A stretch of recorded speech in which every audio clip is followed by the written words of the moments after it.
Hey everyone, welcome back to the channel. Thanks for tuning in for another episode. I've got a ton of very positive feedback recently, so thank you to all the viewers out there that are watching on a regular basis. We're getting a ton of comments, a ton of great suggestions, guys, and I actually was responding to some comments the other day, and three comments in a row came in after I did a video talking about fishing lakes that were, just nondescript. They had no cover. They were featureless lakes. And I got a bunch of questions regarding that as to how to fish those lakes that are uh, featureless, except for the fact that they're solid weeds, meaning they don't have much in terms of bottom depth changes. They don't have much structure in the lake, except for being filled with various weeds. So I figured I would talk about this topic because I got three questions in a row, but more importantly, because a lot of times people really steer away from those grass filled lakes that don't have much depth change, that don't have much cover, especially when you're talking about smallmouth bass. Now, having said that, there are some phenomenal lakes that are full of giant smallmouth bass that fit this description. They are weed filled, shallow lakes, and they're scattered all around the North Country. And because of that, I figured I would talk about it, and more so because I got a bunch of viewer questions. Before I do get into that, I want to point a couple of things out for you.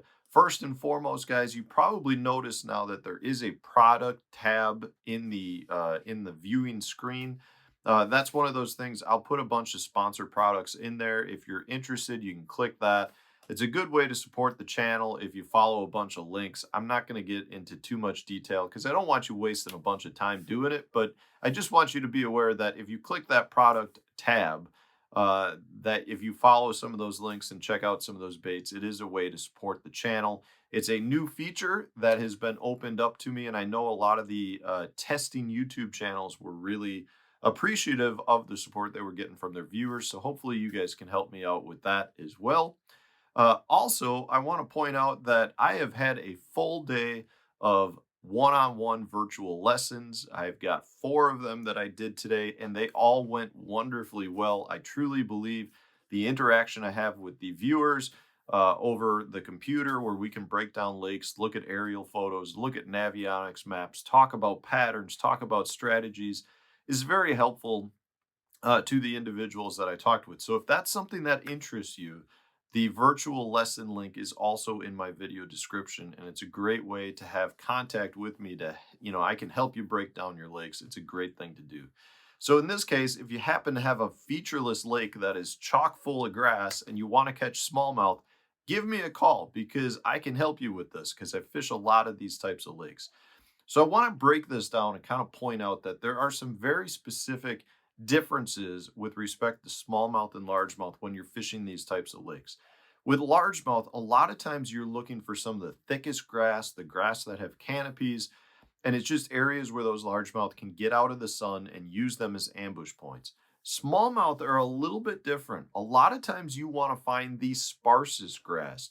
Smallmouth are very visual feeders, so therefore, if you've got some grass, the thicker the grass, generally the smallmouth aren't going in that. They're going to stay on the outside, or they're going to stay in grass flats that are very sparse.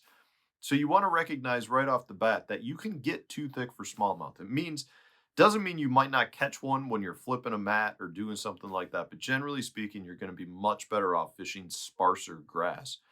And grass that doesn't necessarily come up to the surface. A lot of times they like to be able to sit down in the grass and watch everything up above them.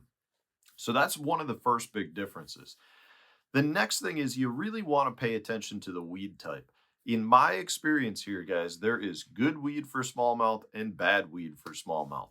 The best 2 weeds, in my opinion, that you can fish are cabbage weeds, specifically green cabbage, as well as eelgrass. And they're kind of different, but they're kind of the same in that, with what I just mentioned about the fish being able to see above them, eelgrass generally carpets the bottom, but it only comes a couple feet off the bottom, and the smallmouth like to sit and swim right above that eelgrass and watch everything that's going above them. So an eelgrass flat is a great thing to fish. A lot of times eelgrass can be patchy. They're real thick patches, but they have open spots in between. And that eelgrass is important because it grows in hard bottom areas. It grows in sand, and we all know smallmouth loves sand. The green cabbage, on the other hand, does generally grow much taller. It can grow up to like 14 feet tall. It can grow down into like 18, 20 feet of water if you're in clear water lakes.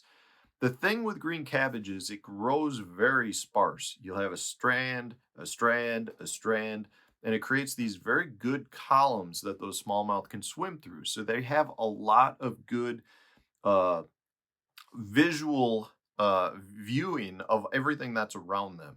The other thing with green cabbage is not only does it grow sparse, it generally grows in clumps, like clumps the size of your boat. You may get some really big areas of it, but a lot of times it's much sparser.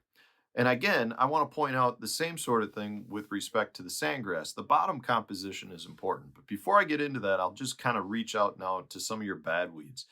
Generally speaking, the weeds that don't hold that many smallmouth are going to be more of your pond weeds, a lot more of your stringy type weeds, a lot of your bottom weeds that like stink grass, that onion, some people call it onion grass.